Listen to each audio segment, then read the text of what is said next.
Muy bien. Empezamos la sesión del jueves 22 de mayo.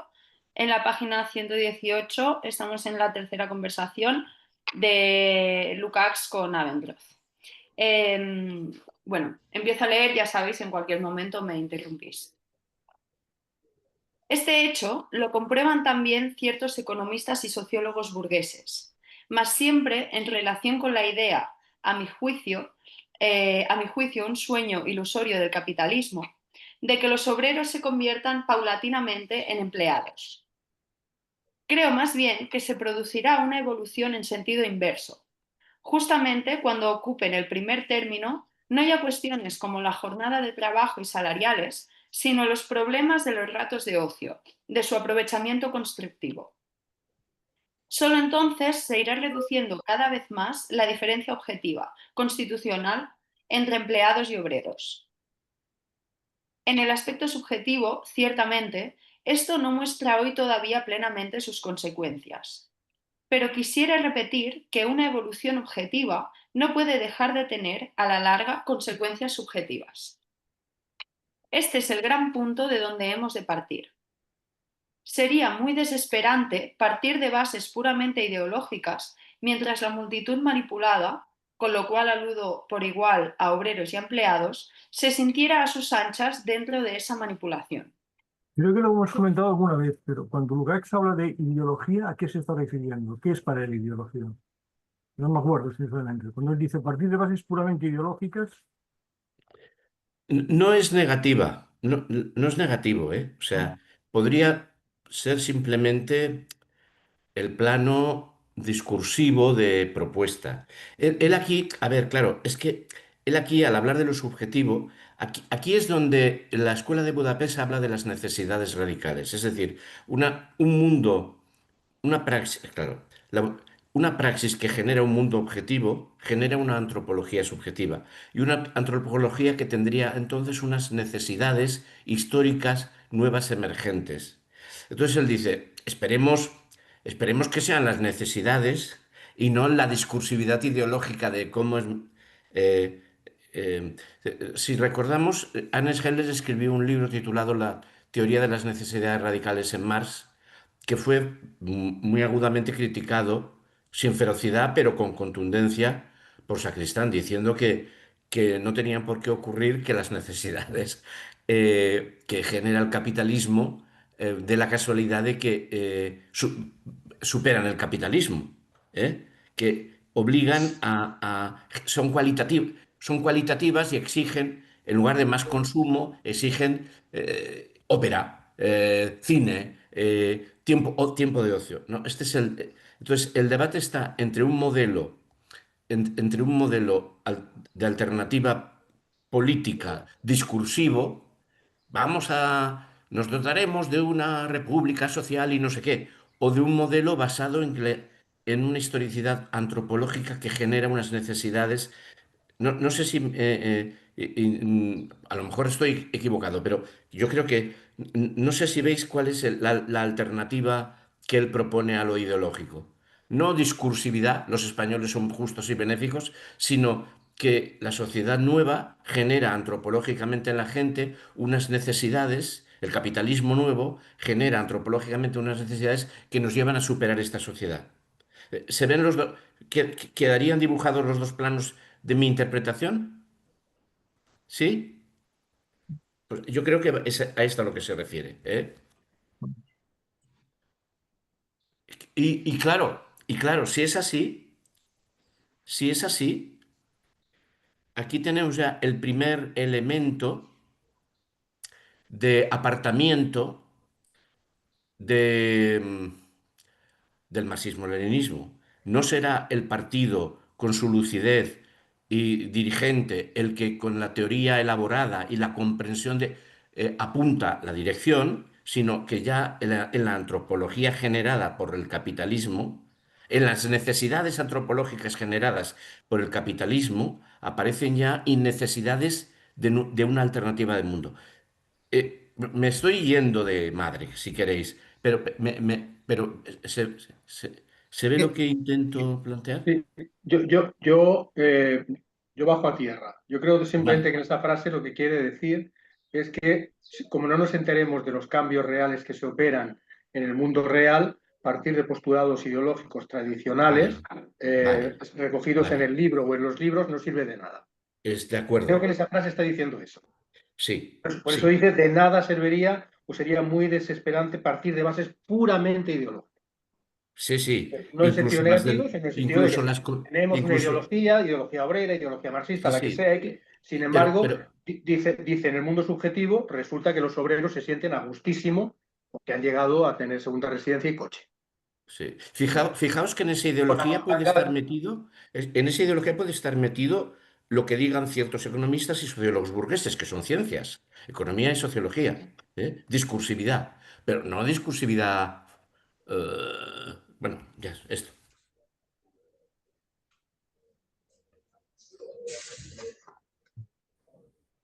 Sigo. Em, En todo caso, perdona, lo que está claro es que aquí la palabra ideología no equivale a falsa conciencia, No, como no, normalmente, digamos, se usa en ámbitos marxistas. exacto, exacto. Él Podemos no la seguir. usa así. Gramsci tampoco. ¿Eh? una vez que el capitalismo hubiera logrado que la gente no solo comprase coches, frigoríficos y televisores, sino también que se encontrara a gusto en el mundo en que ahora vive, ya nada se podría conseguir. Pero no hay cuidado. Incluso la literatura no socialista y manifestaciones por el estilo, en memorias y demás, demuestran que incluso en la cima de las capas privilegiadas existe un descontento creciente ante este ocio manipulado. Gran parte de la literatura moderna, del arte moderno, se esfuerza por representar este descontento ante la actual manipulación del tiempo libre, el vacío interior de la existencia humana. La popularidad de un escritor como Beckett radica, a mi juicio, en que sabe exponer la absoluta falta de sentido de la vida humana en cuanto destino fatal del ser humano. Por ello, nos muestra asimismo de dónde se ha de partir para poner en práctica la lucha contra el mundo manipulado. Hemos de aprender, hemos de aprender a Perdón, enlazar. perdón. Lukács va a seguir mencionando a Beckett más adelante y, y no le valora excesivamente, no lo considera un aliado, pero más allá del interés que nos pueda suscitar este autor, que para mí es muy alto, no es poca cosa que diga que nos muestre de dónde se ha de partir para poner en práctica la lucha. O sea, no dice poca cosa. Lo que pasa es que luego, em, pues quizás le condena a estas cosas que tiene el existencialismo, esta naturalización, etcétera, etcétera. Pero bueno, o sea, es interesante. Este párrafo es una declaración de existencialismo. ¿Eh? La existencia humana, el sentido de la vida. a mí, me parece que es muy hegeliano. Y no con esto no estoy diciendo o sea, no pretendo Sí, sí. arrimar el agua a el asco a mi, ¿cómo se diga? ¿Cómo es la expresión? Arrimar el asco a mi fuego, a mi hoguera, ¿no? A Es tu igual, sardina. a mi sardina, eso. Ni llevar el agua a mi molino. Creo que está hablando de la negatividad de esa naturaleza humana que tiene esa capacidad de estar siempre reflexionando sobre sí mismo y tiene esa capacidad de estar descontento, de marcarse nuevas metas o de rechazar cosas o de repensar lo que tiene o lo que no tiene, y que hace que, por tanto, el asunto no se reduzca a una cuestión pura y mecánicamente material, de si puedo comer o no puedo comer, de si tengo refugio ante el frío y la tormenta o no lo tengo, sino que la cosa es un poquito más compleja. Y eso le permite al ser humano replantearse cosas, incluso independientes. Si bien el aspecto material pueda ser un acicate, un estímulo muy importante, no es el único y en ocasiones no es el más importante. Yo lo entiendo en este sentido. Sí, no, eso sería el capítulo sexto de Fenomenología del Espíritu. Es decir, no, en el supuesto de que consiguiéramos saciar nuestras necesidades de consumo, seguiremos teniendo un algo que nos empuja, nos lleva más Incluso, allá.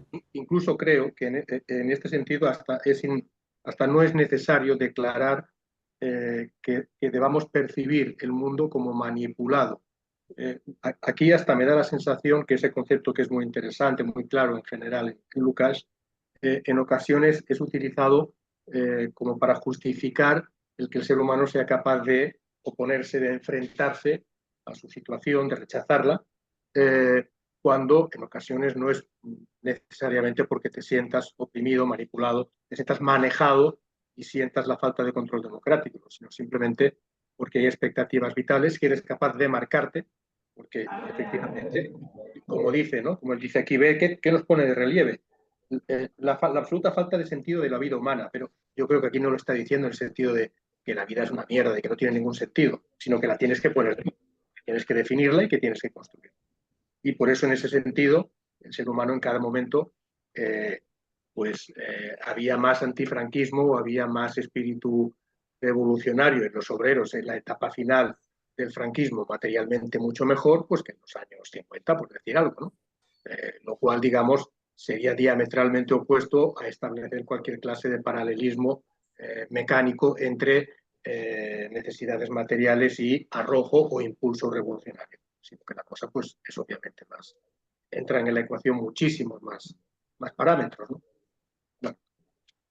En todo caso, en la línea de Gerard, a mí también me ha sorprendido muy positivamente esta referencia a Beckett. Aparte de esta referencia a Beckett, es que además dice, gran parte de la literatura moderna, del arte moderno, no una parte o unos cuantos autores, sino gran parte de la literatura moderna, del arte moderno, se esfuerza por representar este descontento. Es decir, que hace un juicio muy positivo de esa literatura moderna del arte moderno. A mí me hubiera gustado saber que hubiera citado otros autores, ¿no? Por curiosidad, simplemente, aparte de Beckett, ¿no? Y entiendo que el párrafo está refiriéndose básicamente a las sociedades capitalistas, digamos, por decirlo mal, desarrolladas, ¿no? Estamos hablando de eso, ¿no? De este tipo de sociedades manipuladas, ¿no? Ese es el contorno, ¿no? No está hablando de las sociedades socialistas o no está hablando de otro tipo de...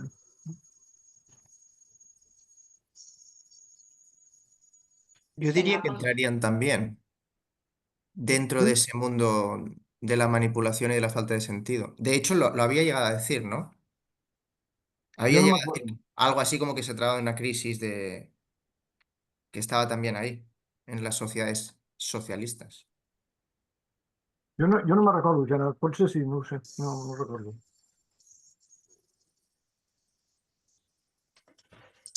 Vamos. Hemos de aprender a enlazar de las más diversas formas con el descontento existente. Permítame usted una analogía con otros periodos anteriores. Aún en los tiempos más heroicos de la clase obrera de antes, digamos, por ejemplo, en los de la ley contra los socialistas en la Alemania bismarckiana, etc., había capas numerosas de la clase obrera que leían Die Gartenlaube. Iban a la iglesia y no se preocupaban de la lucha de clases. Sería ilusorio pensar que en aquel periodo heroico toda la clase obrera tomaba parte en la heroica lucha. De eso ni hablar. Y por ello, creo que aquellas capas que siguen leyendo hoy el Bild Zeitung y que, como dijo ingeniosamente Der Spiegel, colocan enanitos de arcilla en un jardín, a duras penas pasarían de repente del enanito del jardín a la lucha contra la manipulación. En cambio, no está excluido en absoluto el que en las capas relativamente cuantiosas en las que comienza a cundir ese descontento, se pueda constituir una base para cualquier clase de movimiento de masas contra la manipulación. No puedo decir de qué clase. Por desgracia, soy filósofo y no político. En nuestros días necesitaríamos urgentemente a un Lenin que fuera capaz de convertir el estado actual de la teoría marxista en acciones políticas. Luego nos va a Espera un decir que momento. no, que ya un Marx o un Lenin ya no dan. O sea, que se necesita, que no sé, habéis leído más adelante, ¿no? Cuando dice que se necesita mucha más tiempo. Ya lo ve. Bueno, o sea, vamos a verlo. No, en todo caso, tiene muchísima gracia, que diga él, yo soy filósofo, no político. ¿Qué? ¿Perdona? Que tiene muchísima gracia que Lukács diga, así como que dice, no sé, me voy a dar una vuelta Yo soy filósofo, no político, ¿no? Ah, sí, Pero digo, un hombre como Lukács, bueno, es un poco sí, curioso, ¿no? sí, sí. ¿Cómo era? Soy músico, me acuesto. ¿Cómo era aquella película? Soy músico y me acuesto a las 8. ¿Me recuerdas? Hurta hurta el cuerpo por la cornada.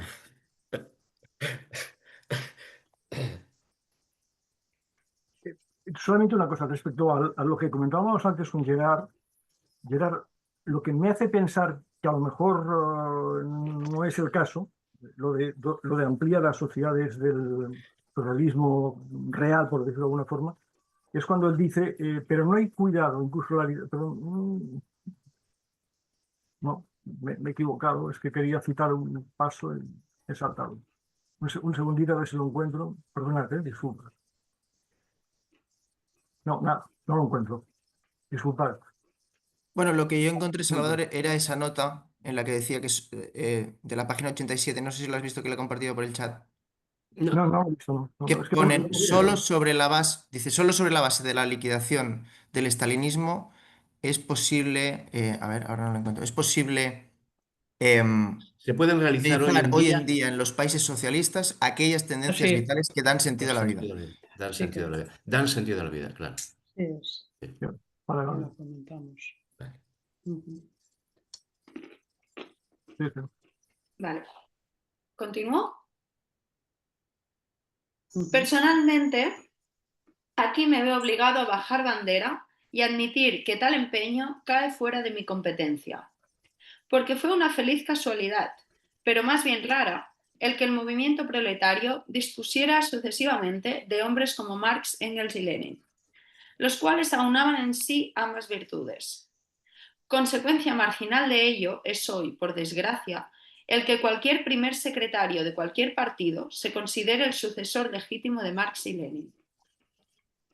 Pero hemos de... Esto es importante. Luego veremos cómo cualifica a un secretario. Lo va a cualificar como un alto funcionario luego. Pero bueno, aquí no dice nada. Ni luego, o sea, si no lo rastreamos, y bueno, pues, nada, nada, sí. Pero hemos de ver con claridad que aquello fue una asombrosa suerte para el movimiento obrero y que difícilmente podemos esperar ahora una dualidad así. Por citar un ejemplo realmente significativo, diré que considero al fallecido Togliatti como uno de los talentos tácticos más importantes que haya podido producir el movimiento obrero. Como Pero al sacristán, mismo, exactamente igual. Como sacristán, exactamente igual. pero al mismo tiempo he de añadir que no tengo muy alto aprecio los resúmenes teóricos hechos por Togliatti. Togliatti era un táctico prodigioso, mas no un Lenin del movimiento obrero contemporáneo. No debemos convertirlo en un Lenin. Por otro lado, no podemos limitarnos a esperar simplemente a que surjan un Lenin. Un segundo, Sí, Aldar, un segundo, un segundo. Este sí, sí. comentario de Lukács, yo no puedo juzgarlo, pero ¿os parece razonable lo que dice aquí Lukács? Yo no lo sé. No. Sobre Esto que Togliatti. mujer hace sobre Togliatti, que dice que es un gran táctico, pero que en cuestiones teóricas, pues la verdad es que no se luce tanto o algo así, ¿no? Yo no sé opinar sobre eso. No sé Yo, si alguien tiene yo opinión. si preguntamos, yo reconsideraría esto a la luz del libro de Lucio Magri. O sea, los posicionamientos del Partido Comunista Italiano eran verdaderamente colectivos, porque Togliatti era el secretario general, pero era casi en el núcleo de poder, era casi una minoría de uno. Luego estaban los checa, bueno, estaba todo un aparato de gente que eran Cominter tradicional, muchos eran incluso fervorosos estalinistas. Y entonces, los análisis y bueno, él sabía hacer mans y manigas, ¿no? Pero aquello era otra cosa, ¿no? Esto, ¿os acordáis del libro El sastricidio, El sastre de Ulm? Sí, ¿Eh? yo me acuerdo, pero me sorprende de nuevo, Joaquín, tu memoria. Yo ese libro lo he leído dos veces y soy incapaz de retener cosas como las que tú retienes. Entonces me cojo una depresión total después de haberte oído. Porque un libro que admiro, que leo, que toma puntos incluso, pues yo no me acuerdo, sinceramente. Que tú te acuerdas y eres capaz de realizar. Me coge depresión. Nada. No, hombre, es cuando dicen, Stalin se lo quiere llevar a la Cominform. Dice, si se lo hubiera llevado, no hubiera pasado nada. O sea, con una socarronería, les hubiera parecido estupendo al resto de la dirección del Partido Comunista Italiano quitárselo de encima, ¿no? Lo que pasa es que Togliatti va, habla con Stalin, lo convence y lo deja en el Partido Italiano. Pero se lo hubieran quitado de encima con Entonces, claro, estas cosas, ¿no?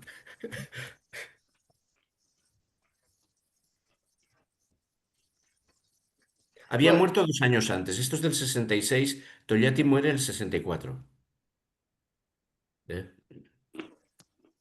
Yo sé muy poco sobre Togliatti, pero las cosas que sé de él, no en el ámbito de la teoría, sino en el ámbito de la acción política, de lo que hizo en la Guerra Civil Española, a mí me parece que la persona que era más sensata y más razonable, pero con diferencia de Togliatti. Pero con diferencia, ¿no? Eso lo opino. Una opinión, nada más. Son, y las notas son terribles, ¿no? Ya, Las ya, notas sobre el Partido Comunista, ya, ya. sobre la dirección española son terribles. ¿No? Salvador. Sí, sí, sí. Las que recuerdo, que tampoco recuerdo todas y muchísimo menos. Perdona, por ¿cómo lo otro, dijo? perdón. No, al contrario, ahora ¿cómo lo dijo? Por otro lado, no podemos limitarnos a esperar simplemente a que surja un Lenin, sino que hemos de intentar, en la medida de nuestras fuerzas, una combinación de los problemas. La teoría tan solo puede revelar, en primer lugar, lo que en el aspecto social y económico hay de nuevo. A mi entender, eso ya es mucho, puesto que estas reflexiones vienen a señalar que lo económico es distinto, de facto, de cómo lo expone la economía burguesa. En segundo lugar, puedes sacar de las enseñanzas de la historia consecuencias que hagan verosímil la posibilidad de un movimiento. Y me interesa destacar aquí el término movimiento. Me parece ilusorio esperar que surja hoy día, en cualquier lugar de Occidente, un partido socialista radical. De lo que se trata es de crear un movimiento que mantenga constantemente en el orden del día estas cuestiones, que movilice capas cada vez más amplias para la lucha contra la manipulación. Bueno, esto es una inflexión teórica, ¿no? Mm, No es el partido, sino un movimiento. mm. Y además contra la manipulación, no está diciendo contra la explotación ni contra la opresión. A mí me Sí. gustaría también acotar qué entiende Lukács por manipulación, ¿no? Pero bueno, eso ya lo iremos viendo poco a poco. Y luego también es Lo, curioso lo- también lo- lo aclara más adelante en el mismo capítulo, yo creo con bastante precisión. luego también aprovechemos, ¿no? Es decir, él se centra en estos momentos en Europa, cuando habla de que de dirigentes políticos, no, por ejemplo, él no pone la mirada en América Latina, no pone la mirada, por ejemplo, en Fidel Castro, no habla de, yo qué sé, de Guevara, no habla tampoco de Lumumba, no habla está hablando de Europa Occidental, ¿no? Ahí pone su mirada, ¿no? Sí, sí, sí.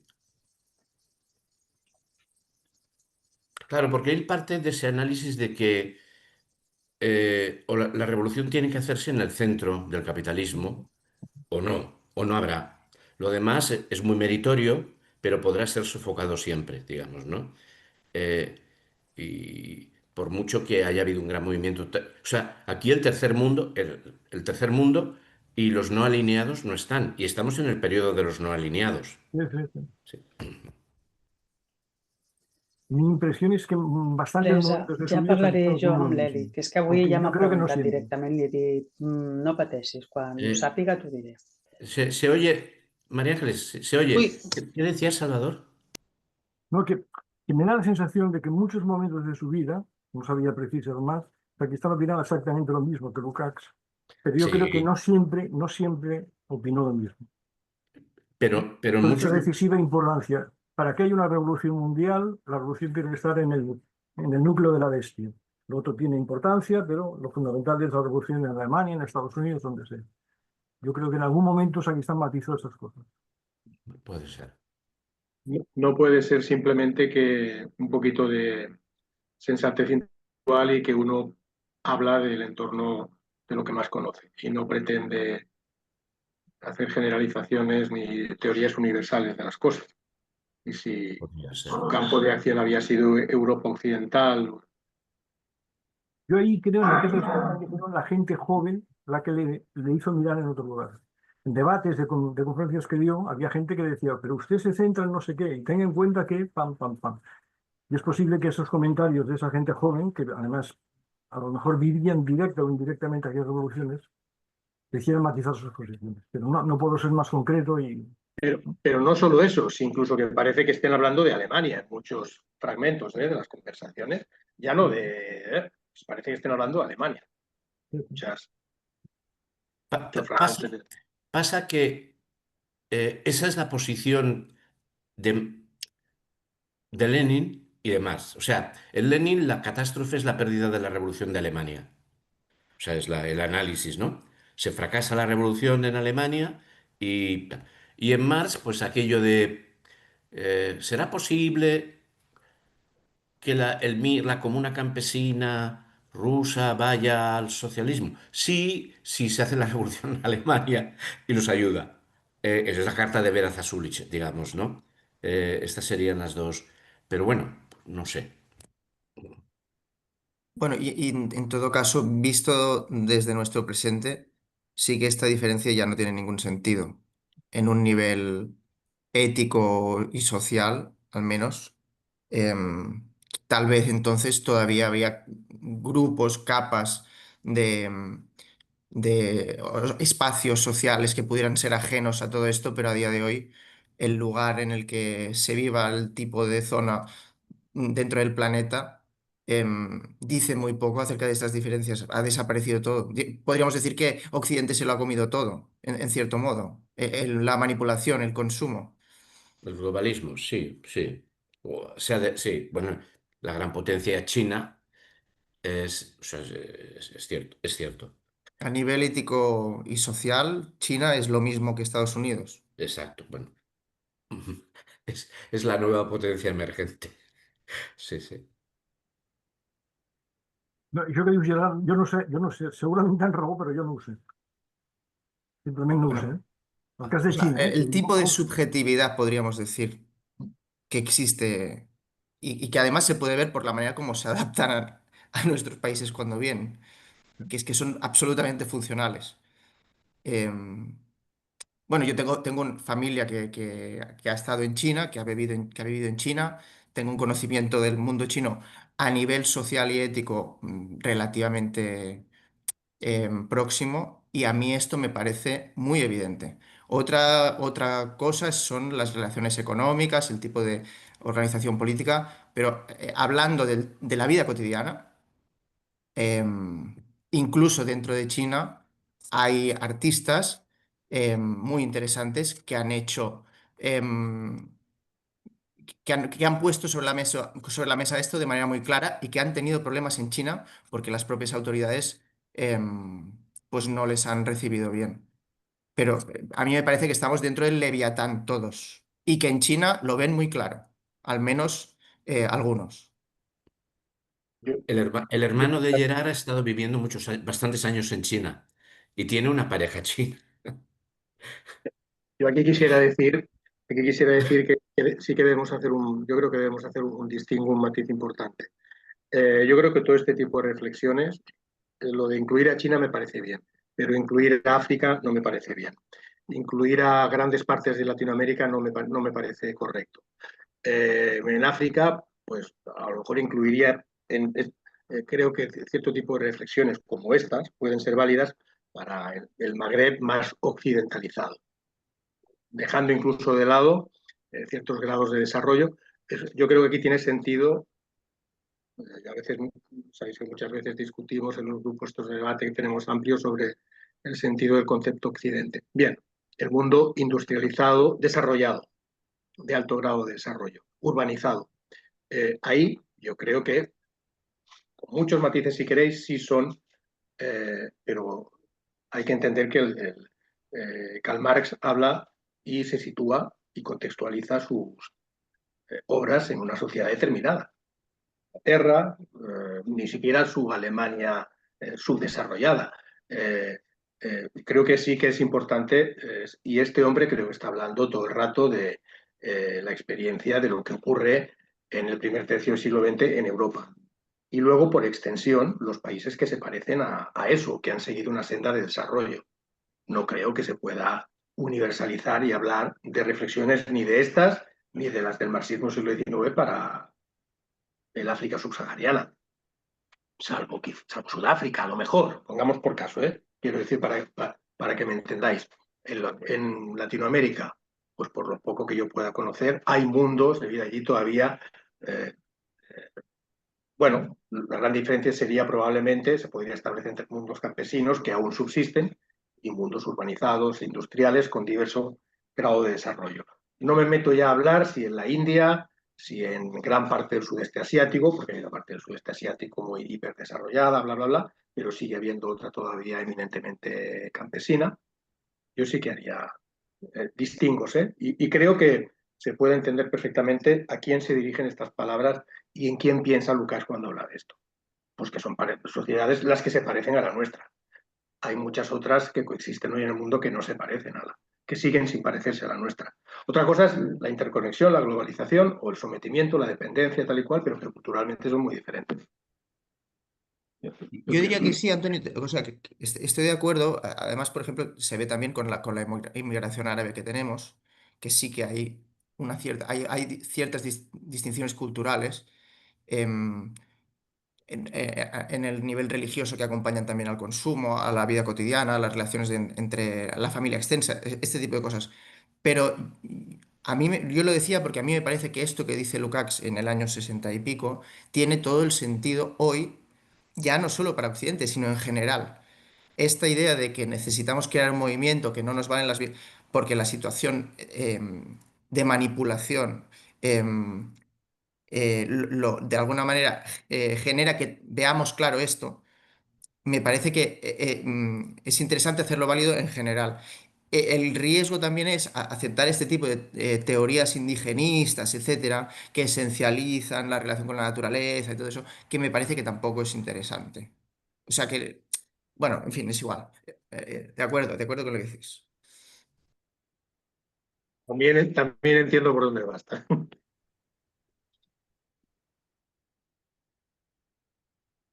Vale, continúo.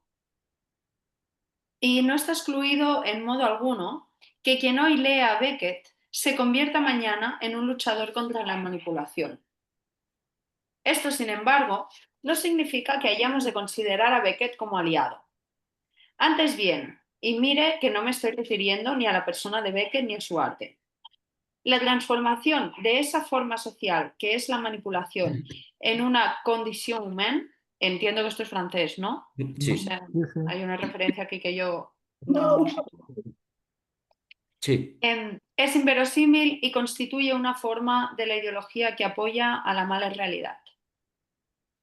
En las fases anteriores del capitalismo se producía una y otra vez, como es sabido, por parte de sus ideologías, el intento de presentar las cosas desde un punto de vista económico, el intento de presentar las cosas que desde un punto de vista económico objetivo impulsaban hacia la lucha de clases como cosas humanas en general. Voy a citar otro ejemplo más. Cuando se está hablando de algo malo, yo siempre acabo mencionando a Nietzsche. Qué buen ojo que tenía. Este inventó, por ejemplo, la teoría de que la conciencia de clase del proletariado era el resentimiento del esclavo. Y tal ideología, lo sé muy bien de mis años mozos, impidió a muchos intelectuales honestos de entonces entrar en contacto con la clase obrera, pues su conciencia les prohibía admitir en una persona noble, moral, resentimientos ni apoyos procedentes de estos. Nuestra tarea es, pues, realizar la ruptura con tales inhibiciones. Y no en el sentido de limitarnos a demostrar a las gentes abstractamente la falta de utilidad de la manipulación, sino que nuestra llamada llegue a aquellas capas, nada reducidas por cierto, que perciban sentimentalmente la manipulación de que son objeto como algo monstruoso, desagradable, altamente restrictivo, etc. Creo que en este aspecto se puede hablar hoy ya de sentimientos de masas. No sé qué volumen puedan tener tales masas, pero son muchísimo mayores que las masas que hasta ahora hemos abarcado, de modo que movilizar a estas masas es una magna tarea. Cuando prende fuego el descontento, engloba a millones de personas. Voy a limitarme ahora a considerar el caso de la República Federal Alemana. Una cosa, Ahora, perdón, sí. no, Joaquín, tú, no te preocupes. Ah, ha cambiado el modelo de análisis, que ya no es estructural, eh, no es la clase obrera que produce plusvalor por masas que sienten un disgusto en su vivir. ¿Eh? O sea, el sujeto no es, va mucho más allá. No es que excluya a la clase obrera tradicional, o sea, al que genera plusvalor, pero es que va mucho más allá. No utiliza el margen, el análisis estructural, ¿eh? Por lo menos aquí no, ¿no? Millones, no sé cuántos, son la gente que se siente manipulada. Yo que sé, era lo que quería decir, muy, muy trivial. Pero te he cortado, Salvador. Muy, muy leninista, muy leninista. No, yo lo que Aquel, quería, yo quería perdón, comentar dos cosas. Una, que cuando dice sino que nuestra llamada, ese nuestra, no sé si es una forma de hablar, de que está hablando del mismo, o ese nuestra engloba a algunos más. ¿No? Y luego, en segundo lugar, claro, esto está dicho en el año 66. Y si pienso en las movilizaciones inmediatas del 66, 67, 68, pienso en lo que llamaríamos mayo de 68 y pienso en primavera de Praga. Yo creo que parte del movimiento universitario, no digo el francés, sino el alemán, el francés, el norteamericano, pues tal vez encaje en eso, ¿no? En un movimiento antimanipulación. En el caso de la primavera de Praga, a mí me parece que no encaja exactamente, ¿no? No. Pero en el primer caso, tal vez sí, no lo sé. Me parece que sí, que se puede colocar esa etiqueta. Que Y en gran el, parte del perdón, movimiento, de- que gran parte del decir, movimiento estudiantil, en mi recuerdo, del movimiento estudiantil norteamericano, aunque hubiera el tema de Vietnam como causa desencadenante, me digo que no, el alemán, yo creo que eso es incluso el español, ¿no? Creo que sí, ¿no? Hay también ese factor, ¿no? Antimanipulación, creo, ¿eh? No estoy seguro. A ver, en Praga, el análisis del que partían era, perdonad, la salarización del trabajo intelectual. Radovan Ricta, que trabajadores, todo trabajador, no solamente obrero manual, producía plusvalor. O sea, pero era ya que los de cuello blanco también eran asalariados. Este era el análisis base del partido checo, que está en manos de gente democrática y que intenta llegar a la primavera de Praga. El- no sé si os acordáis de los trabajos estos de la proletarización del trabajo intelectual. Sí, sí, yo me acuerdo. Sí. Esto es el grupo Richta, que era el grupo teórico checo. había bastantes debates al respecto de qué orientación debía tomar la sociedad checoslovaca en ese momento. Había una parte, si no recuerdo mal, del partido que estaba a favor de eso y también de la cientificidad, de la eficiencia científico-política. Pero luego también había un grupo que estaba más cerca al hegelianismo y al existencialismo que luchaban precisamente contra esta manipulación de la vida, contra este sinsentido, o sea, era un momento de choque de distintas perspectivas y Cosick, que estaba muy cerca a este Lukács en ese momento, consideraba que encontrar una tercera vía que fuera realmente autónoma existencialmente, podríamos decir, o sea, que la sociedad checa realmente tuviera un debate y pusiera en práctica una vía autónoma al socialismo, era la única manera de sucumbir más tarde o más temprano al capitalismo. Ya en el 68 lo veía así. Kosick, también, ¿sabes de opiniones de Kosick sobre el grupo Radovan Sí, Richta? estaba opuesto a ellos. Opuesto. Vale. Pero bueno, formaban parte Eran de muy la... cientificistas, sí, sí. Sí, Yo era pienso- la revolución científico-técnica es el otro concepto que va vinculado. Disculpa, o sea, estaba pues, en contra, ¿no? Claro, ¿Dices? claro. Vale, normal. Bueno, yo quisiera decir que sí que me parece acertado lo que dice Gerard. Eh, estuviera pensando o no esté pensando Lukács en mayor o menor grado en el bloque del este. Pero sí se dan las condiciones de, pues son sociedades que ya a partir de cierto nivel empiezan a introducir elementos de sociedad de consumo, aunque sea a un nivel muy diferente del occidente capitalista. Y que por tanto que se plantean ese tipo de problemas en que las cuestiones no son el sustento o no son, sino qué hacer con la vida y cómo está organizada la sociedad, qué grado de protagonismo, de democracia se tiene o no se tiene. Bueno, pero no, solo quería hacer, estaba haciendo antes una broma cuando hacías referencia, Joaquín, a esta forma de plantear las cosas así como de masas, sentimientos, mentalidades.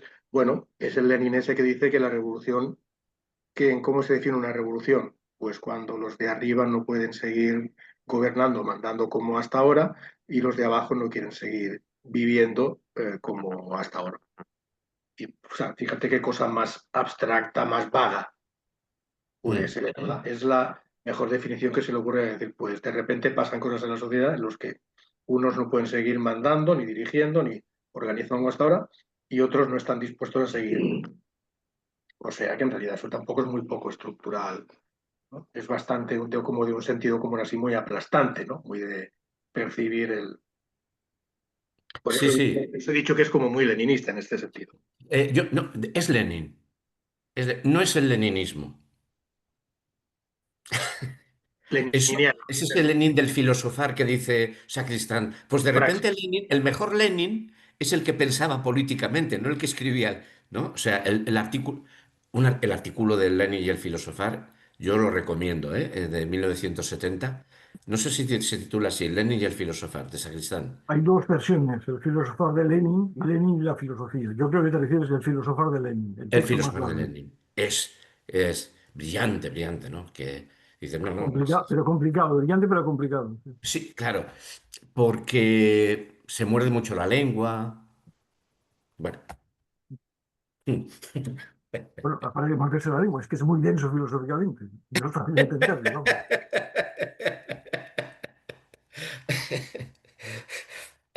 Y esto de la filosofía no es un discurso fácil, ni un para mí. Ahí es donde está lo de genitivo subjetivo. Sí, sí. En la nota, Ahí, no, no, en una nota a pie de página, dices en tú. una puñetera nota, dices, me Es cago. cierto. Este texto, como sabéis, se publicó hace muy poco en Nuestra Bandera y hay una presentación de Miguel Candel que yo recomiendo. Se publicó Sí. el texto de Sacristán y la presentación de Candel. Es muy breve la presentación de Candel, pero creo que vale la pena, que os gustará. ¿Y se puede conseguir? ¿Es Sí, todo? sí, sí. Vale, Si lo pedís a Nuestra Bandera, os lo envían, seguro. vale, Ya vale. buscaré la referencia, no os preocupéis, la tengo aquí en Gracias. casa. Sí, para pedirlo, gracias. Sí, sí.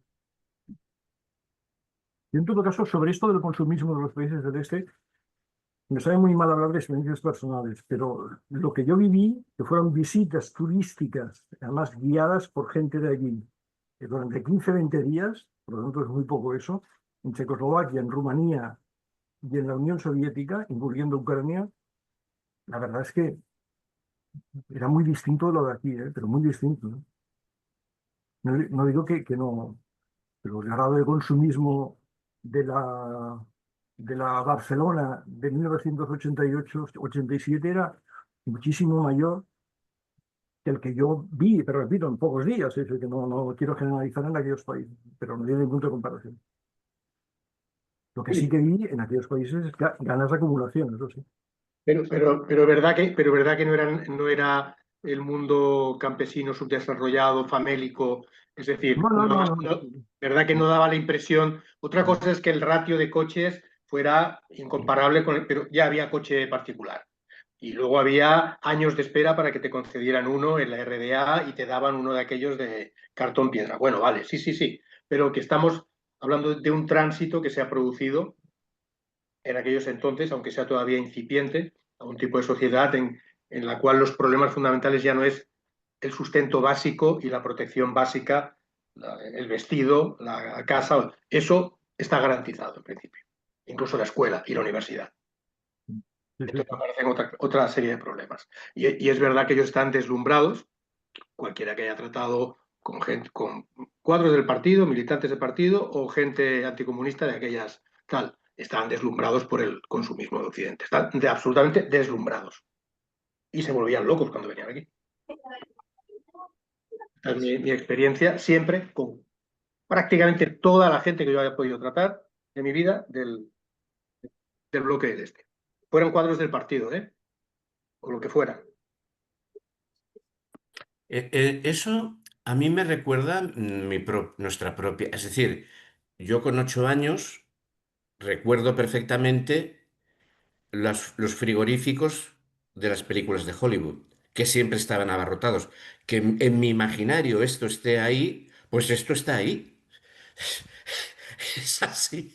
Las botellas de leche. Digo, coño, botellas de leche. Cuando íbamos con la jarra. Pero bueno, Y el tamaño de aquellos coches y el tamaño de las y los necesidades incluso. cochazos. O sea, dices, bueno, Y aquellas casas, claro. claro. Y viceversa. O sea, por poner una visión que yo tenía al lado, que era la de mi padre, que siempre me llevaba a ver las películas de Alberto Sordi. Bueno, yo me avergonzaba muchísimo viendo a Alberto Sordi, porque sentía que éramos nosotros.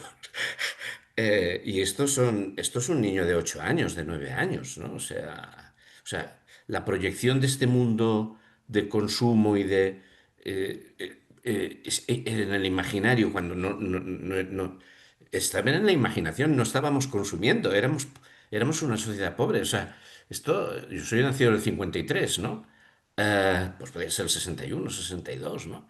Pues lo que queríamos era ese imaginario. No sé, o sea, por eso cuando descubrí eso bueno, cuando percibí eso en los cuadros soviéticos de los años 70 o 80 pues me pensé, joder, pues es como, les pasa como, en fin, En todo, bueno, en todo caso, desde mi punto de vista, me voy del tema y me callo en un minuto porque estoy saliendo en el texto. Yo creo que lo que impresionaba más a un visitante comunista desde España, desde Francia, desde Italia, desde estos países, cuando visitabas esos países, es que los valores que tú pensabas que estaban más o menos extendidos entre capas importantes de aquellas sociedades, pues no eran fáciles de ver, no eran fáciles de detectar. Por contra, cuando uno iba a países de América Latina, cuando yo estuve en Cuba y en Nicaragua, pues aquí yo estaba a flor de piel. Aquí no hace falta buscar mucho, es que estaba ahí, pero lo encontrabas por todas partes, ¿no? Pues yo me lo encontré, ¿no? Perdona.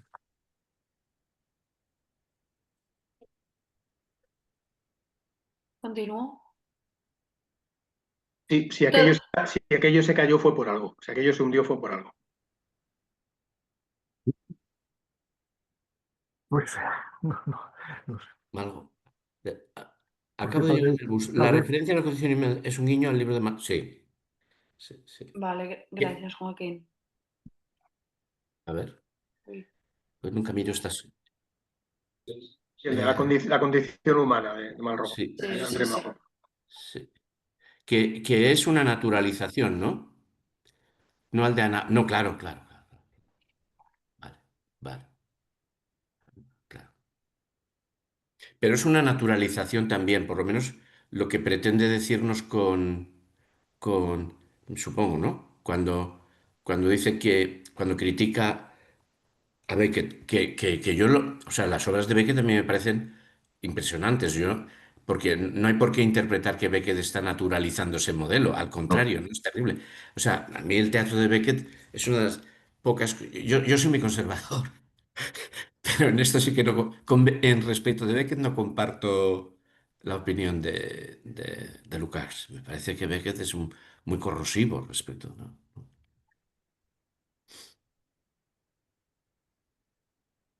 Demasiado para Lukács. Demasiado. Sí, sí.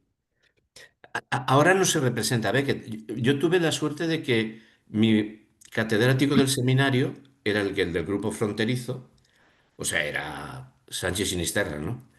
y representó mucho Beckett. Puso en...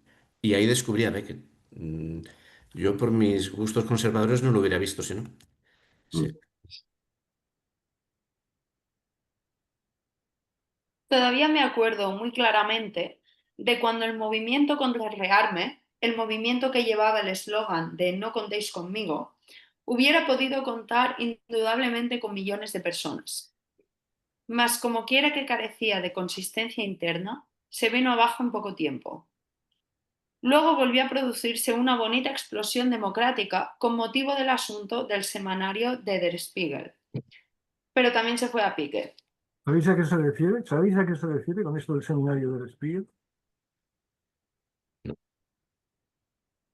No, no, no. Era sí que recuerdo, creo, que era el periódico semejante a Nuestro Triunfo o a Nuestro Lacalle, o sea, un semanario progresista, si mal no recuerdo. Y si mal no recuerdo, alguien me había dicho, alguna vez había oído esto, yo no yo nunca, no sé si los que sabéis alemán, El Spiegel es un periódico de la socialdemocracia alemana vale, y es el periódico que defendía la apertura hacia el oeste de Willy Brandt. vale, Y la sigue línea siendo de Iberia, y sigue siendo un semanario socialdemócrata. un semanario, ¿ves? Vale.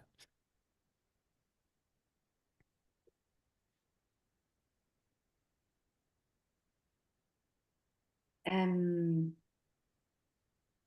cometido del movimiento de que vengo hablando sería dar una dinámica permanente a la explosividad de tales acciones espontáneas de oposición. El problema capital, a mi entender, reside en que, en la medida de mis conocimientos, esta estabilización solo puede hacerse en nuestros tiempos de una forma, a saber, en forma de un movimiento. No es absolutamente necesario que un movimiento carezca de influencias. Pero cuando, Ponerme a... perdona, pero cuando Lukács habla de movimiento, ¿a qué se está refiriendo? ¿Qué es un movimiento para Lukács? No es un partido. Lo que no Un es un sindicato partido. tampoco, me imagino, ¿no? Pero ¿qué es un movimiento ahí? ¿En qué está pensando Lucas cuando habla de movimiento? Pues es lo mismo que nosotros, ¿no, Salvador, cuando hablamos de un movimiento? Ahora. Exacto. Nosotros Ahora pensamos y, ahora. ahora y siempre, ahora y en la hora de nuestra muerte, amén, ¿no? Más o menos.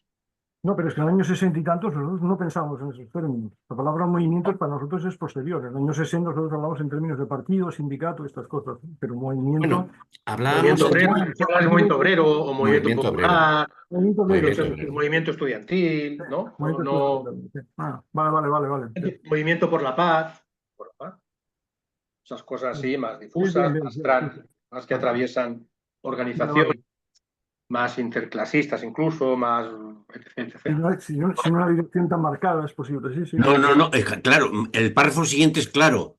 Habla de como movimiento prepartido, no un movimiento que organiza el partido para desarrollar su correlación de fuerzas, no. Un movimiento previo a la existencia del partido. Vale, vale. Y no instrumental, o sea, no instrumental, porque los partidos rápidamente instrumentalizan, ¿no? O sea, es un movimiento sustantivo que ahí está y vemos qué pasa, donde se puede influir, pero, ¿no? Joaquín Arriola, ¿o no, no irías por ahí?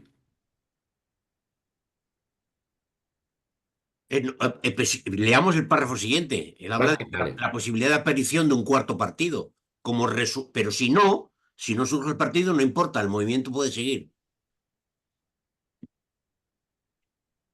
Ponerme a soñar que en Alemania se pueda fundar inmediatamente un cuarto partido sería, por supuesto, una necedad, una ilusión. Pero al cabo de cierto tiempo podría ocurrir que un movimiento llegara a determinar qué diputados los habitantes de tales o cuales circunscripciones enviarían al Parlamento. Eso ya no es ilusorio. No olvidemos que en América los grandes partidos se ven obligados a hacer en determinadas circunstancias concesiones de este tipo. Mi opinión es que tenemos que abandonar radicalmente toda ilusión respecto a la posibilidad de lograr en breve plazo esa ruptura de que antes hablé. Por otro lado, no debemos caer en el pesimismo de considerar que es de todo punto imposible ejercer una influencia. Está fuera de dudas que en América existen círculos que tienden a llegar en la escalada incluso al empleo de la bomba atómica. Mas el que tales círculos no se atrevan a veces a proclamar abiertamente esa idea es ya consecuencia del hecho de que en este aspecto existe un movimiento, aunque sea completamente amorfo e inconexo. Pero el movimiento existe y ejerce una influencia, una cierta influencia. En este punto no debemos ser metafísicos, exigiendo un sí o un no concluyentes. Se trata de revelar la perspectiva de la lucha contra la manipulación en ese movimiento, el cual no ha de extraer su ideología del movimiento mismo, sino saber que esa conciencia tiene que llegar desde fuera. Al decir desde fuera, no pienso que no sea necesario establecer un nexo con los problemas reales que existen dentro de la causa, ya que, en mi opinión, tal movimiento tendrá un futuro, pero no un futuro coronado por el éxito en un plazo de 3 meses, sino con perspectivas de éxito para dentro de algunos decenios. Anda, permíteme una pequeña maldad, no, es una tontería, ¿no? Me hace gracia. En este punto no debemos ser metafísicos, exigiendo un sí o un no concluyente. De lo cual se infiere que los metafísicos exigen un sí o un no concluyente, ¿no? Bueno, es una pequeña broma, ¿no? Me hace gracia, ¿no? Vale, vale. Sí. Pequeña referencia a los metafísicos, ¿no? Sí. Aquí no los deja muy bien. Él que ha escrito una ontología. Sí, exacto, sí. Lo que escribe, está escribiéndolo. Dice, dice Abendroth: Señor Lukács, estoy absolutamente de acuerdo con todo su enjuiciamiento estratégico, y muy en especial por lo que respecta al fundamento económico de los procesos generales, a saber, la conducción efectiva de la intelectualidad con formación universitaria y de las capas de los empleados superiores, que obedecen ideológicamente a la intelectualidad con formación universitaria, hacia una situación social que se corresponda con la situación de la clase obrera. Sí, dice Lukács. Un segundo, ¿y este tratamiento os parece razonable, esto del señor Lukács? ¿Esto os parece lógico? ¿El qué? ¿El qué? Tratamiento. No le dice camarada Lukács, no le dice compañero Lukács, le dice señor Lukács. Así ¿Qué lo nombre? tratan desde el principio, ¿no? Holz también le trataba de señor Lukács. Es curioso. Bueno, teniendo en caso que luego no le hacen ni puñetero caso a lo que realmente dice, ¿no? No, es que yo no consigo, por ejemplo, una entrevista con Saguistán que alguien le diga, señor Saguistán, pues no al lugar, seguro que no. No, Pero, Tú no lo pero harías, no tiene, Salvador. no tiene importancia, no tiene importancia. no. Mira, yo aprovecho. Sin embargo, yo respecto de...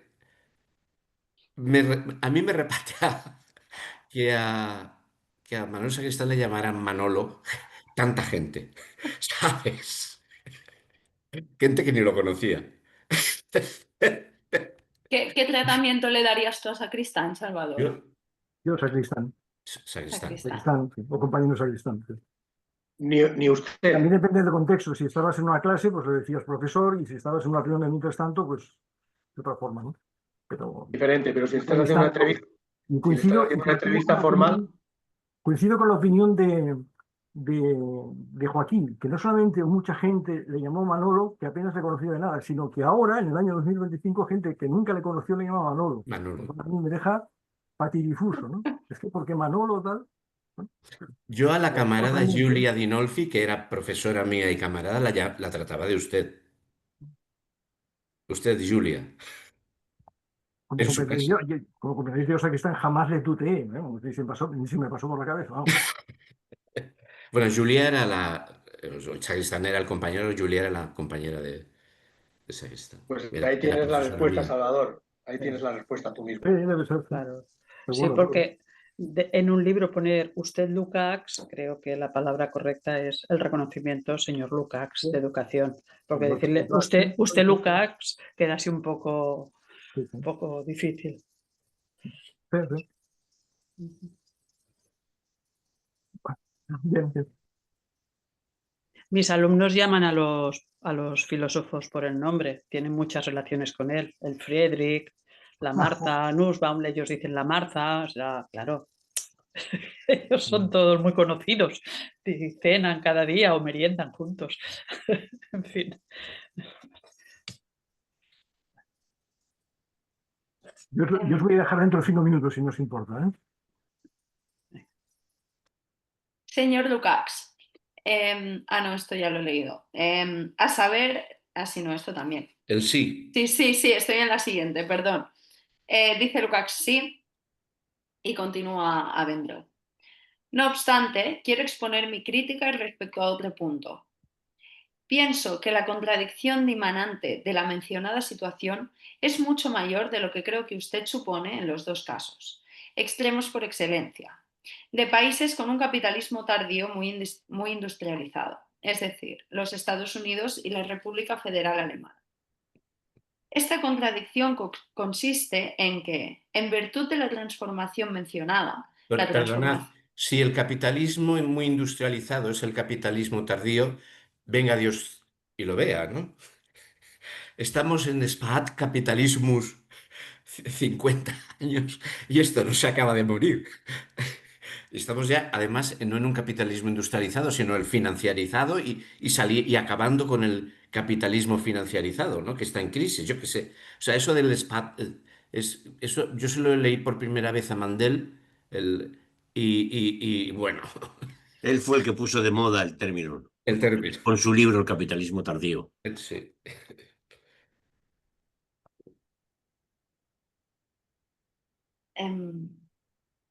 Pues esta contradicción de la que antes hablamos surgen frecuentemente a partir de las capas intelectuales objetivamente ligadas a los intereses de todos los asalariados, movimientos que emprenden la lucha contra la manipulación a partir del núcleo estratégico de actualidad en cada caso. Por otro lado, y es curioso que en esto Alemania supere a los Estados Unidos, en virtud de las tradiciones sociales peculiares del país a las que ya nos hemos referido, las reacciones irracionales espontáneas, que nunca dejan de producirse, encuentran un fundamento en la tradición de dichas capas. Y lo mismo ocurre con la transmutación ideológica de estas reacciones en una conciencia trágica. De modo que las perspectivas para cualquier tipo de oposición parecen nulas. Cada tropiezo, cada derrota de un movimiento progresivo significa para cada generación, refiriéndonos a generaciones cortas, la transición hacia el letargo a través de esta conciencia trágica. En la historia de la República Federal Alemana se puede estudiar esta evolución inmejorablemente, en relación, por ejemplo, con el movimiento No contéis conmigo contra el rearme, y en medida no tan acusada, con el movimiento contra el rearme atómico. Como consecuencia, y desde un punto de vista puramente ideológico, y no empleo el término ideología como equivalente forzoso de ideología errada, a la manera de la Escuela de Frankfurt. Y desde este punto de vista puramente ideológico, la lucha contra esas operaciones de distanciamiento que conducen a la conciencia trágica, que por desgracia se abre paso ya en gran medida entre las corrientes solo aparentemente dialécticas de la sociología, es un problema capital y de una importancia inmediata, a pesar incluso de las consecuencias pesimistas o que incitan a la inactividad que extrae la Escuela de Frankfurt.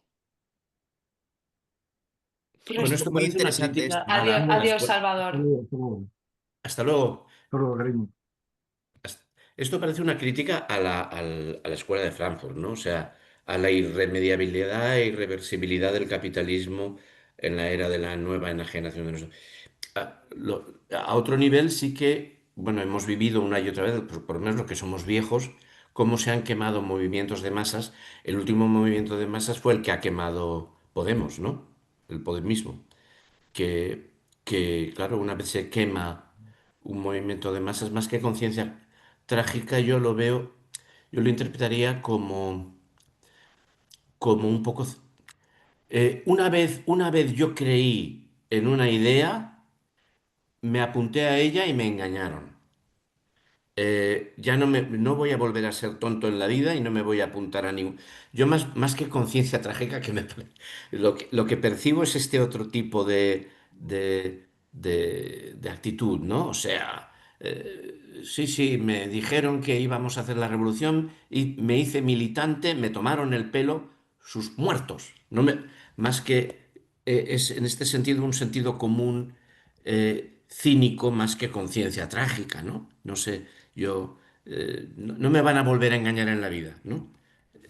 No sé. Quizás forma parte de la degeneración de la política en general que vivimos hoy, ese cinismo que tiene todo el sentido por otro lado, ¿no? Igual que en su momento tal vez la conciencia trágica dentro de un contexto más grandioso de luchas, quizás estuviera más justificado. Pero bueno, a mí me parece muy interesante esto que dice Abendroth, o sea, esta conciencia de cuidar los movimientos, de cuidar porque si no, pues se produce esta quemazón. Que por otro lado, no sé si Lukács está pensando en historia y conciencia de clase cuando le dicen eso, cuando él y Rosa Luxemburgo están por ese fanatismo de las masas, que no pasa nada si se sacrifican porque la revolución siempre nace demasiado temprano y todo eso.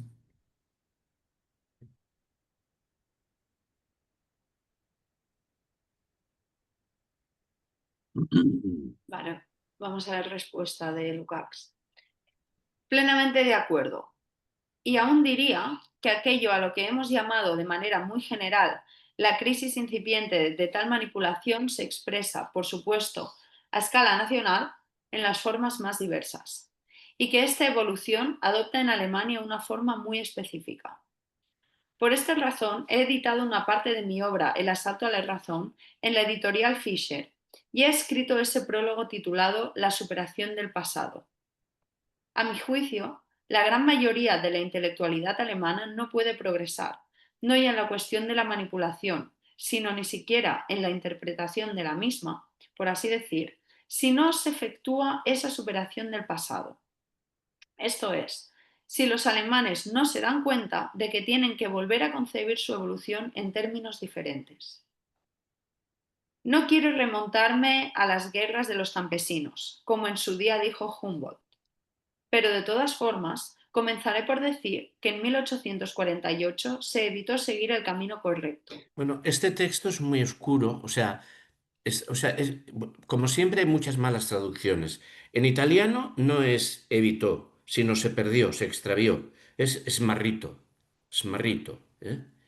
Eh, y lo que a mí me sorprende de aquí es que parece que Lukács piense en una reconstrucción ideológica del pasado a través de historiografía como una forma de liberarse de no sé qué cosas, ¿no? Eh, a mí me choca, ¿no? O sea, hemos de repensar la historia de Alemania como forma de...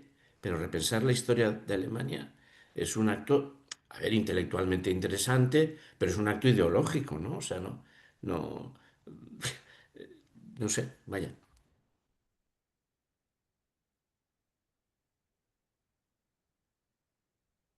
Como usted dice, esa ideología trágica no es invención de la Escuela de Frankfurt, sino que surge de una singular disonancia en la evolución alemana, manifiesta ya después de 1848. Ahora citaré un ejemplo tomado de la literatura. En nuestras historias de la literatura se insiste, y con razón, en que los problemas que plantea Hebel en Herodes y Mariamne y en Giges y su anillo contenían ya el germen del problema de Nora, pero con la gran diferencia de que Hebel plantea este problema en términos de tragedia general, sin dejar de ser conservador y enfrentándose a la revolución de 1848, mientras que en el caso de Ibsen, Nora constituyó un vehículo para la auténtica emancipación de la mujer. En este conjunto de problemas también hace falta, por tanto, una crítica cultural del pasado de Alemania y de todos estos problemas.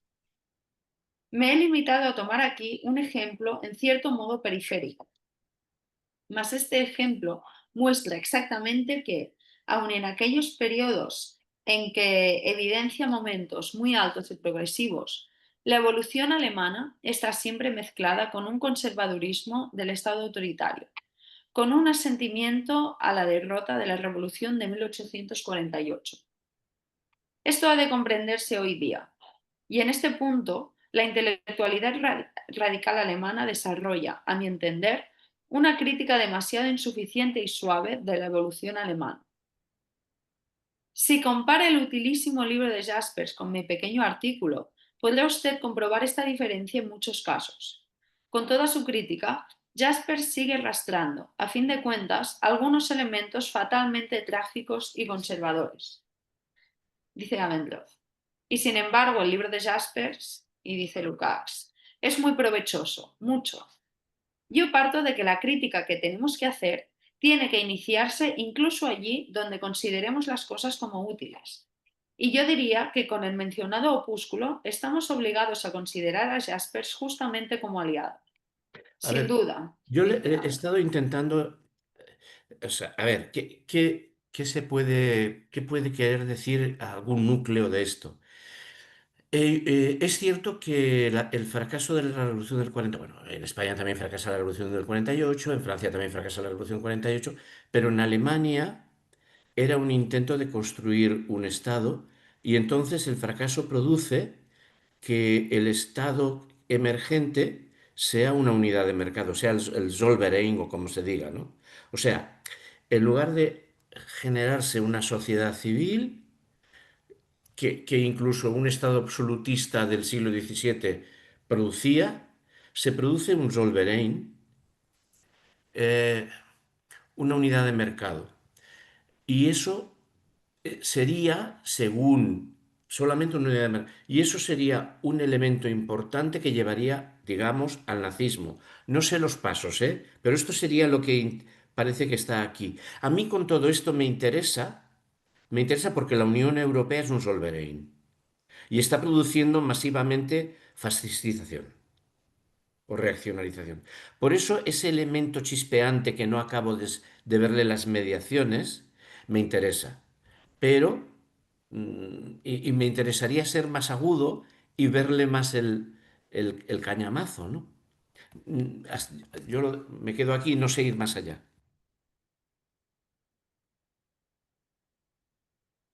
Sí que sé que la falta de instancias de mediación de la Unión Europea genera una oligarquía fiera y que la gente se siente excluida de sus sociedades, que se genera, bueno, acaba de ganar en Portugal el segundo partido es la extrema derecha, ¿no? Pero a eso hay que ponerle explicaciones, explicaciones, no decir me cago en sus muertos, ¿no? O sea, hay que ponerle explicaciones y esto es un fenómeno que está produciendo la Unión Europea, ¿no? Y es una destrucción, creo que sería, si basáramos este modelo, sería la falta de mediaciones de sociedad civil de cualquier tipo que permitan a la gente expresarse, ¿no? No hace falta pensar en democracias, ¿no? Bueno, como creo que ya he sido suficientemente especulativo y suficientemente claro en lo que quiero, lo dejo, ¿no? Esto sí que me interesaría, pero no le veo la articulación a la argumentación de Lukács.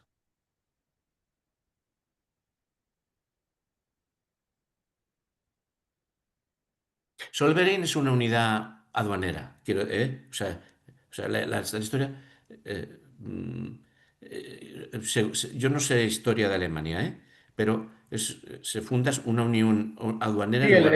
él ha hecho referencia en la anterior conversación a la unión aduanera, Vale, al pues, problema de que se constituye Alemania como una unión aduanera.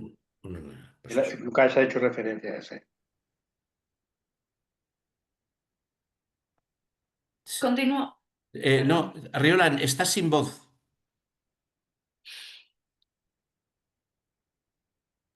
La Zollverein no surge a partir del 48, tiene 10 años, o por lo menos 10 años antes, es de los años 30. Y lo que sustituye a la Zollverein es Bismarck, Bismarck. es el Estado autoritario, efectivamente. ¿Eh? Es decir, o sea, que no es por el fracaso de la Revolución del 48. El fracaso de la Revolución del 48 es el fracaso de una posible construcción del Estado alemán a partir del desarrollo de las fuerzas productivas, no basado en el autoritarismo del mercado, de alguna forma, con esos componentes que señalas tú de sociedad civil, etcétera. ¿Eh? Y Bismarck sería una Prusia que domina todo el territorio directamente. Sí, sí, sí, totalmente autoritario, que impone el idioma, que suprime que subordina a los católicos, por ejemplo, a los protestantes, que hace un montón de cosas, ¿no? Y que empieza a guerrear y a pelear con Francia cada 2 por 3. Digamos, o sea, yo sé que es una exageración. Sería un Bruselas. Lukács contrapone en la conversación primera o segunda la construcción nacional que se da en algunos países europeos, por el ejemplo de Francia, en que dice que consigue incorporar a las masas o al conjunto en que se construye una nación desde abajo, pero al menos con la participación o con la implicación generando el sentimiento en grandes masas de población. Y Claro. que en Alemania no se consigue porque en realidad es una unión aduanera la base de la constitución de la nación moderna. Y que el símbolo es construir la nación a partir de la Constitución o construirlo a partir de eso, de la unión monetaria, perdón, de la unión aduanera. Y efectivamente, la Unión Europea, de ahí, ¿por qué Francia puso aquel empeño por desarrollar una constitución europea que se fue al garete? Porque fracasó rotundamente. No existe la constitución europea. Luego, quiere decir que estamos, digamos, la Zollverein europea hoy en día va más bien en la línea de la construcción alemana. La construcción de Europa de hoy va en la línea de la construcción alemana del siglo XIX y no de la construcción del Estado de la República Francesa.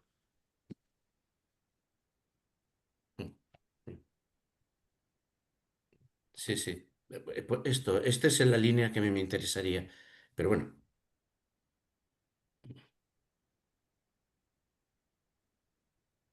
¿cómo se llamaba el Como francés que propone el modelo constitucional europeo?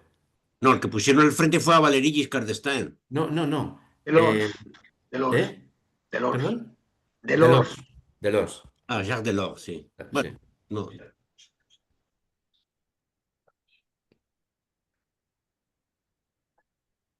sigo, ¿eh? Aún así, es correcta la táctica leninista, de la cual me parece que ya hemos hablado. Lenin consideró desde 1905 a los socialrevolucionarios como aliados. A pesar de ello, hizo ininterrumpidamente la crítica de su concepción de la sociedad bajo la perspectiva de que un movimiento como este que estamos soñando ahora tiene que tener esta dialéctica. Esto es, no regirse por la concepción sectaria de que se ha de estar o bien de acuerdo sin reserva alguna o bien enfrentado sin reserva ninguna. Esto es válido también respecto a esta tendencia a lo trágico.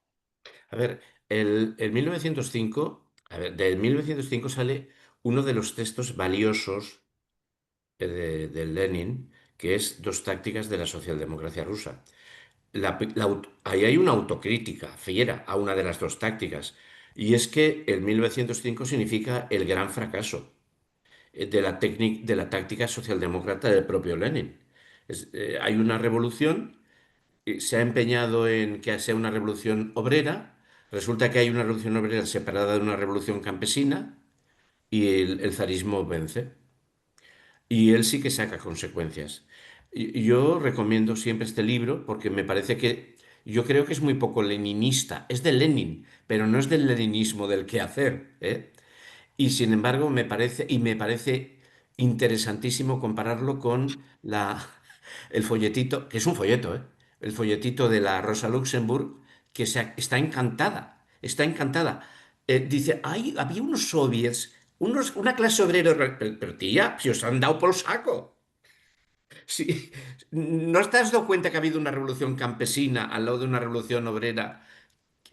Bueno, pues huelga de masas, partidos y sindicatos es la conclusión de Rosa Luxemburg y dos tácticas de la socialdemocracia rusa es la conclusión de Lenin. Y Lenin dice que hay que generar una democracia jacobina. Dice, será una revolución campesina, la que venga, pues fíjate, y se llamará democracia, ahí emplea, será una democracia y será una democracia jacobina. Empieza a recuperar el modelo de Revolución Francesa. En ese folleto, que son 70 páginas, 60 páginas, a mí me parece una de las cosas más interesantes de Lenin. De las más interesantes. De las más interesantes.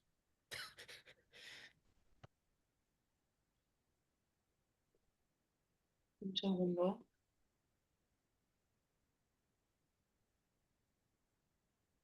Yo creo que la cosa. ¿El qué, Antonio? Estaba buscando No, estaba acabando de tomar una nota. Ah, Vale. ¿Continúo? Vamos. Yo creo que la cosa no es muy distinta cuando digo que los fenómenos sociales son convertidos en condición humana. El movimiento antimanipulatorio ha de luchar sin cuartel contra tal tendencia, abarcando esta lucha desde la ideología de la omnipotencia de la técnica y con ello de la inevitabilidad de la guerra atómica, hasta problemas éticos muy sutiles.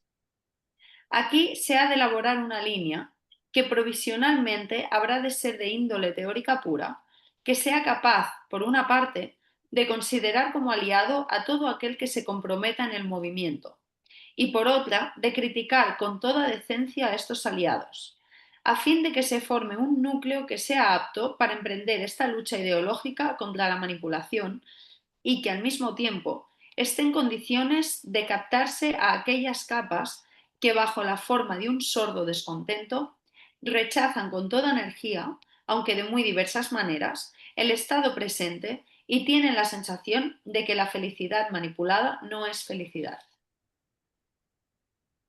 Interviene Abendroth. Estoy totalmente de acuerdo también con este último criterio. Nuestra tarea principal consiste en suscitar una conciencia estratégica basada en el análisis marxista y en aceptar como aliadas, en principio, a aquellas fuerzas que se rebelan sordamente contra la manipulación, aun cuando partan de puntos ideológicos muy diferentes de los nuestros. Y también hemos de criticarlos amistosamente. De ello resulta un nuevo problema, donde difiero en lo concreto de Lenin. Usted conoce la tesis leninista, me refiero al folleto sobre el imperialismo, en la que Lenin, sin gran sentido crítico, equipara a la aristocracia obrera con los sectores mejor pagados de la clase obrera, los cuales constituirían, por así decir, el fundamento de la penetración de la ideología burguesa en el movimiento obrero. La realidad era ya por entonces otra en los países europeos occidentales. Pues concretamente, si nos paramos a investigar en la situación de la Alemania anterior a 1914, qué partes de la clase obrera iniciaron la lucha contra la Primera Guerra Mundial, resulta que fueron precisamente los sectores mejor pagados de la clase obrera. Y esto fue así por la sencilla razón de que dichos sectores eran también los más cualificados desde el punto de vista intelectual, los más capacitados para desenmascarar las intenciones que se escondían tras el fantasma de la guerra defensiva, de la llamada Guerra de Defensa Nacional. Surge aquí, pues, el problema de cómo hacer llegar a las masas la conciencia conveniente. a ver, yo creo que aquí habría un asunto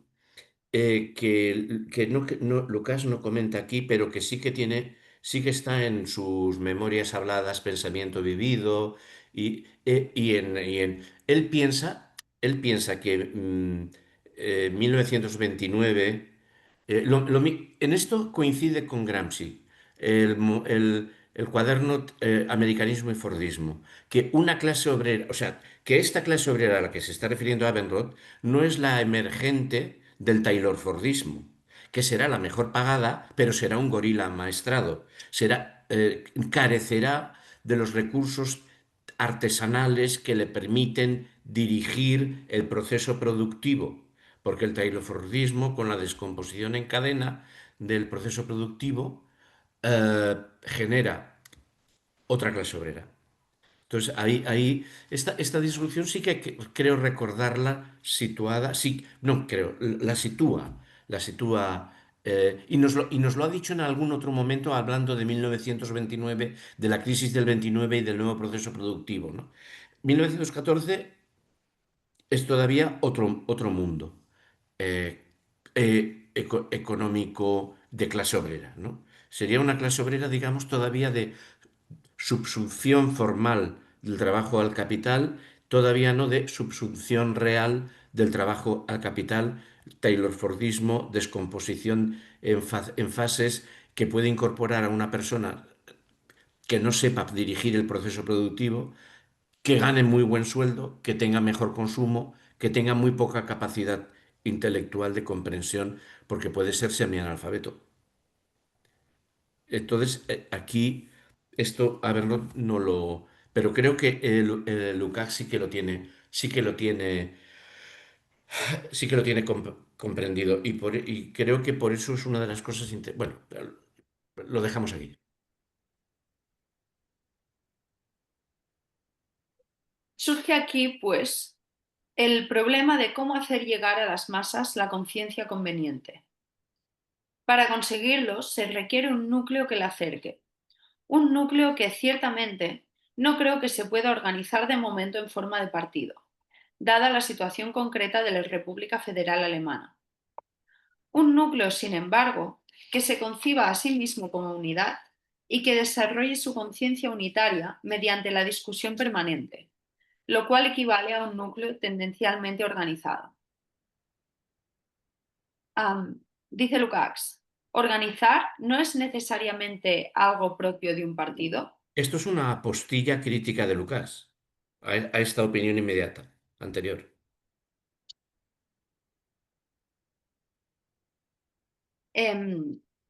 Responde Abendroth, no por fuerza. Hasta ahora es cierto que aún no hemos hallado las formas concretas. Estas formas concretas están todavía, si quiere, en la fase de las formas ideológicas normales de la discusión permanente. Dice Lukács, mire, permita que le interrumpa un momento. He pensado, incluso a menudo, que se podría introducir en el movimiento en cuestión una forma de organización que fuera totalmente reaccionaria. Porque los estudiantes son muy radicales, pero se dispersan en cuanto abandonan la universidad. ¿Qué pasaría si se introdujese en el movimiento estudiantil radical algo parecido a lo que significaban los veteranos entre los miembros de las corporaciones? Con ello se lograría retener dentro del movimiento al menos a la élite de los estudiantes radicales de otro tiempo. Esto no es más que una ocurrencia, y no me parece muy importante, ni tengo especial interés en insistir sobre términos como el de veteranos, pero quizá comprenda usted lo que quiero decir. Y dice Abendroth, en la República Federal Alemana incluso hemos llegado a intentar poner en práctica tal experimento, en analogía con la Confederación de Estudiantes Alemanes Socialistas, que es el movimiento más amplio, ya que no el único, de la oposición estudiantil y, con todos los subradicalismos que en él inevitablemente aparecen y se reproducen sin cesar, el núcleo más consciente de la oposición estudiantil. En correspondencia con él, hemos fundado, como organización promotora y protectora, una liga socialista, lo cual implicó nuestra inmediata exclusión del Partido Socialdemócrata. Esto eran los jusos. Yo no sé cómo se les llamaba en la prensa jusos. Eh, eh, en alemán no sé cómo se. Y fueron expulsados. Sí. Y entre ellos estaba Rudi Dutschke y. En fin, gente.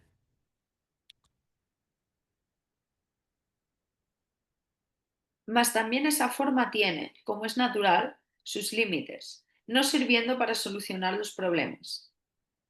En esos términos, el problema es además típicamente propio de la República Federal. Tras él, sin embargo, se oculta algo más que la cuestión específica de la República Federal. La sociedad de la República Federal no es más que una de las formas de la sociedad organizada del capitalismo tardío. Y en otros países puede que tales soluciones sean perfectamente posibles. Presenciamos la constitución en una serie de países de formaciones con todo el carácter de partidos, incluso llenas de las contradicciones que necesariamente se presentan en tales casos. Dice Lukács, la posibilidad de un partido se presenta en Italia o Francia de manera completamente distinta a como lo es en Alemania, Inglaterra o los Estados Unidos. Y dice Abendroth, si se quiere hacer uso del falso término de policentrismo, que en sí es contradictorio en lo que a terminología se refiere, se nos revela el aspecto justo del problema, a saber, que las formas concretas se han de buscar a partir de los datos nacionales y no debe Policentrismo es un olvidar. término creado por Togliatti, era el Partido Comunista Italiano, que cada partido, las vías nacionales hacia el socialismo, el policentrismo, que no hubiera una presión, una dirección impuesta desde Moscú, que había que buscar bien.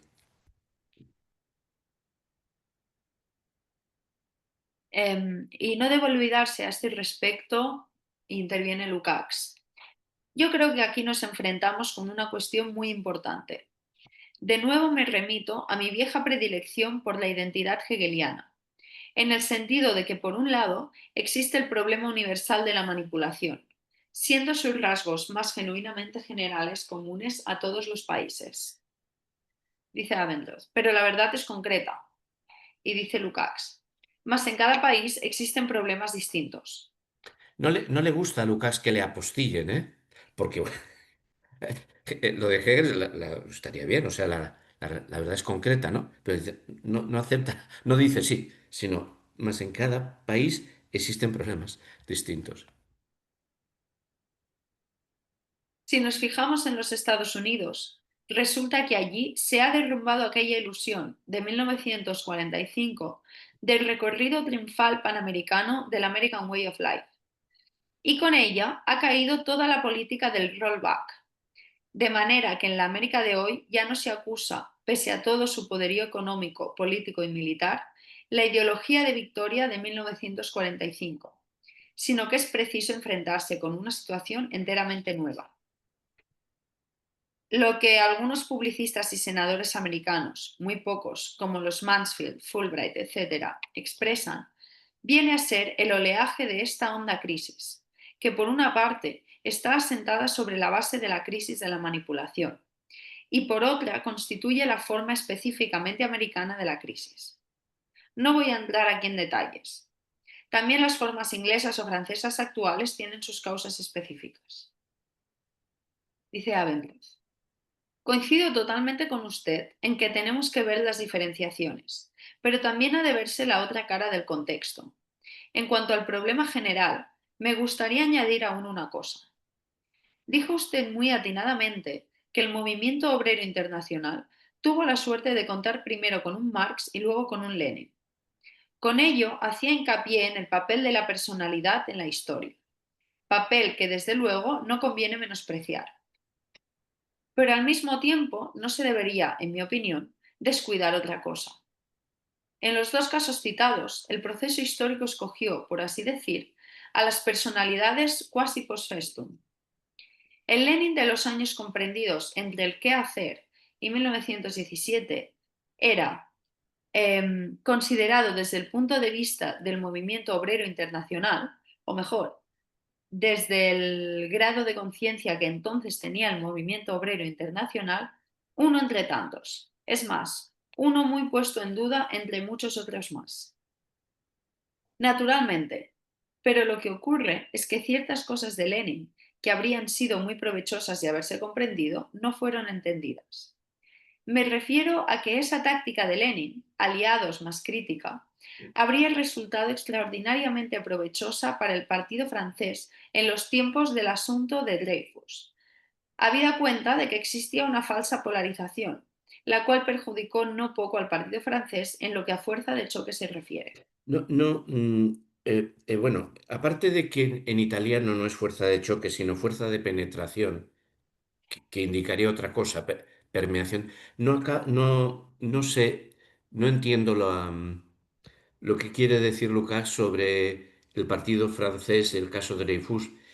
En este sentido quiero decir, eh, me parecía mucho más interesante este partido francés que el Partido Socialdemócrata Alemán de la época, que además critica al partido francés por defender, por salvar a la República, porque era una república burguesa.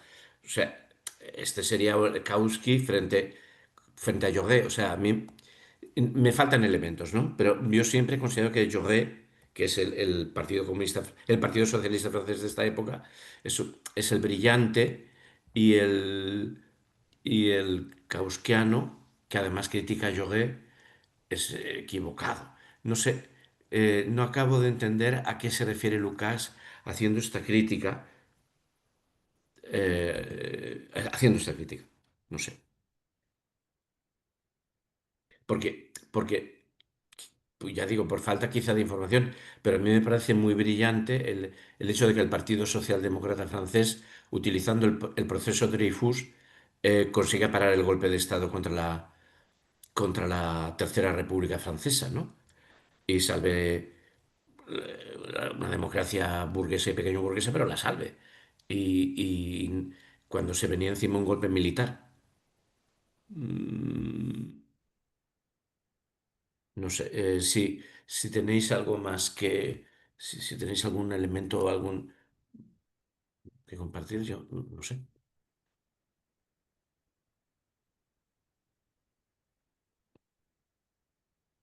Pues sigo un poco. Dice Abendroth, y durante años. Por cierto que sobre este tema ha aparecido ahora un nuevo análisis, una disertación de Zempiel, no sé cómo se pronuncia este nombre, que también a usted le resultaría del mayor interés. Resulta aplicable también al movimiento obrero alemán y en realidad al movimiento obrero en general. Más justamente por eso no hay razón alguna para mantener una conciencia pesimista por el hecho de que, si me permite, no veamos hoy a Lenin entre nosotros. Pero al mismo tiempo, tiene usted que plantearse, por razones estratégicas, y creo que en general, saliéndonos ahora del marco de la República Federal Alemana, una cuestión importante. Y es la de que en ninguno de los países del capitalismo tardío está resuelto el problema de la comunicación entre el movimiento obrero al estilo antiguo y el movimiento obrero sindical, por un lado, y todos los estados de ánimo antimanipulatorios de intelectuales o afines, por otro, todos los cuales crecen hasta adquirir el carácter de movimientos, pero sin haber encontrado todavía sus factores de estabilización. En realidad, es aquí donde está la clave del ejemplo. Tan solo en el caso de que se resolviera este problema de comunicación sería posible un cambio de la situación. Si no encuentran comunicación con las amplias organizaciones obreras, los intelectuales no llegan a adquirir la fuerza necesaria para imponerse. Y dice Lukács, eso es totalmente cierto, pero quisiera volver al tema Lenin por cuanto que plantea un problema de organización enteramente nuevo, el cual, y esto es muy notable, se presenta hoy incesantemente en el capitalismo tan pronto como una tendencia no definida los intereses de lobbies particulares del capitalismo, sino a todo el capital en general. Me refiero aquí a lo que en Occidente suele denominarse brain trust. Kennedy sabía perfectamente que no era ni un teórico ni un científico, mas a diferencia de lo que está ocurriendo en Europa, y en concreto en Alemania, no identificaba al especialista con el alto burócrata. El alto Pues burócrata que puede ser un Honecker.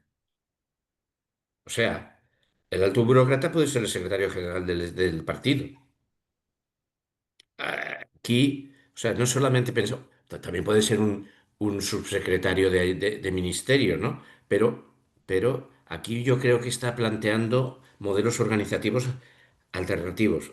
No puede, el pensamiento nuevo no puede estar, el pensamiento nuevo es muy complejo, el pensamiento nuevo tiene que ser, eso, un libro sobre Egipto, el pensamiento nuevo.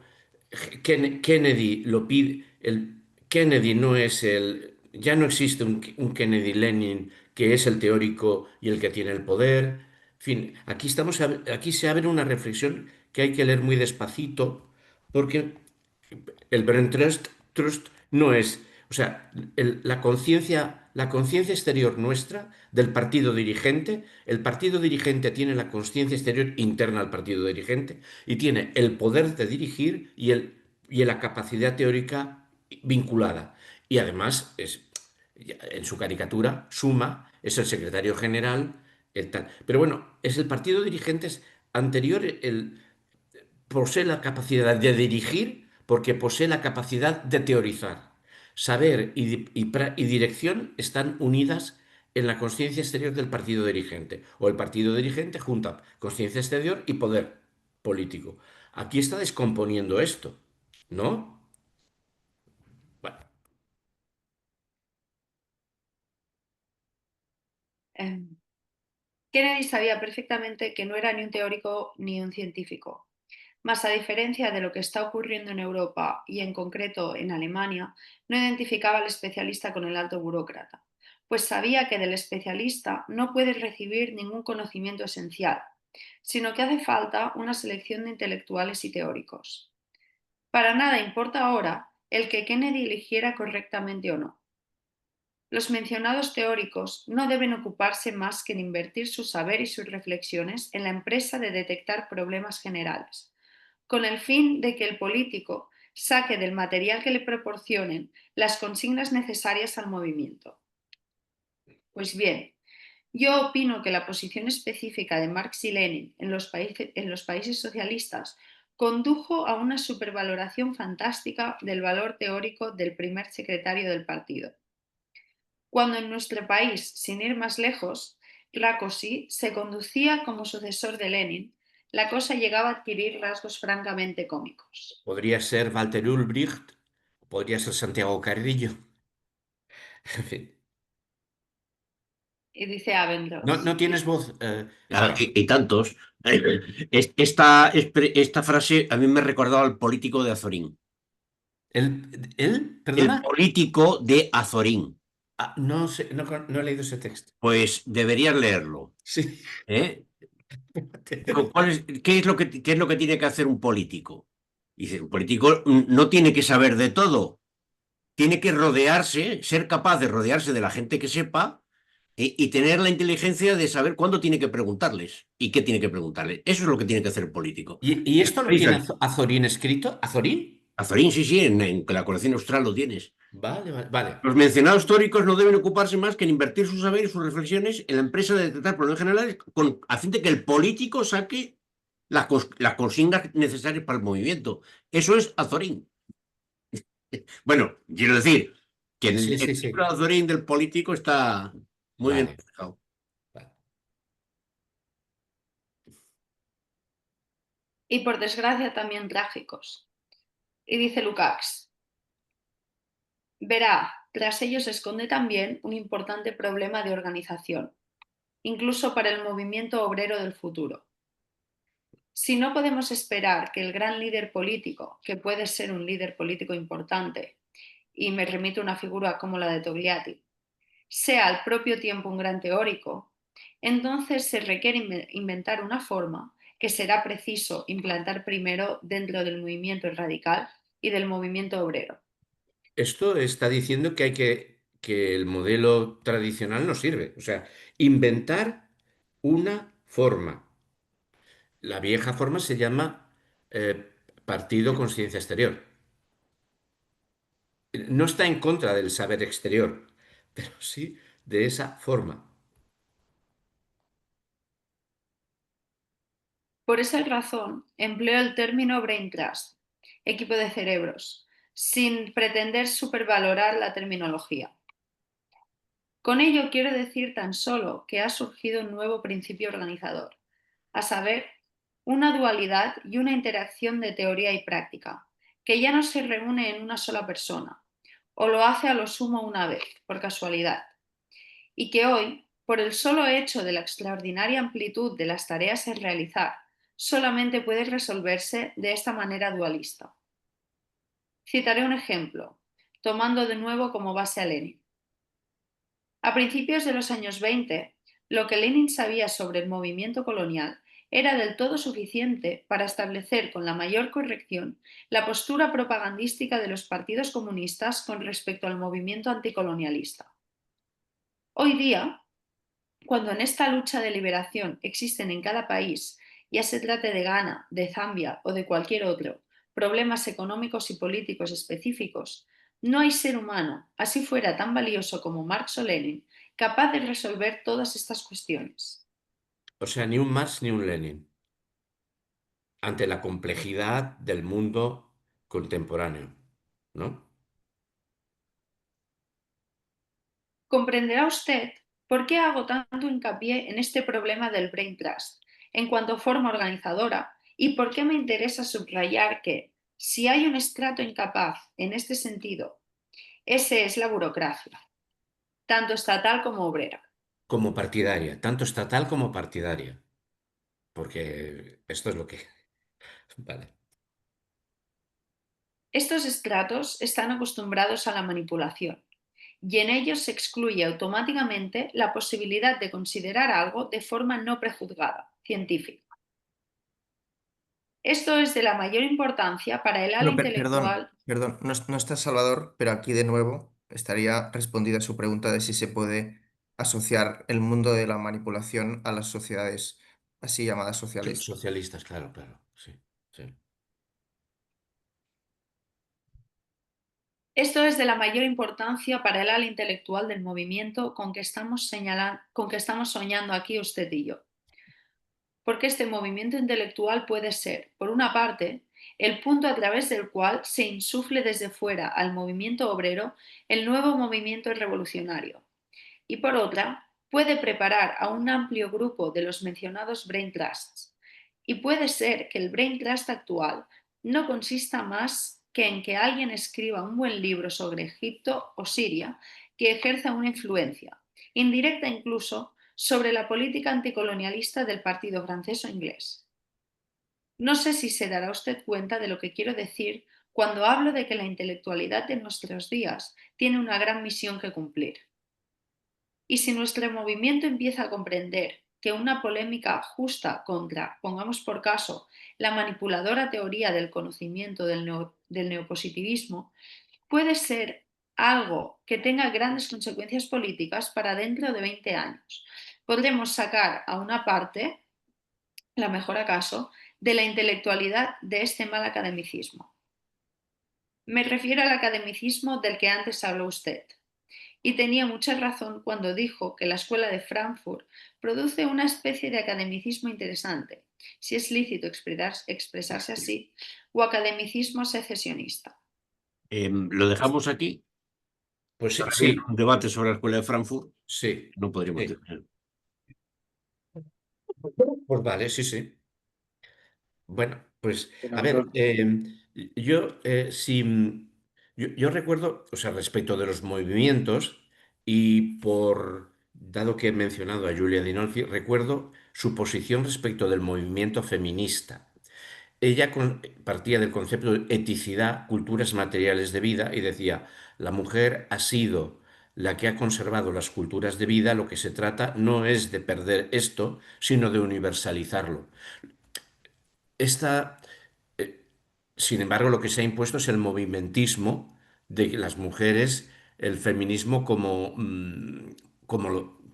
el hombre, ¿no? O sea, no esto de las culturas, las eticidades, etcétera, etcétera, ¿no? Entonces, los movimientos y el movimentismo, bueno, lo podemos dejar.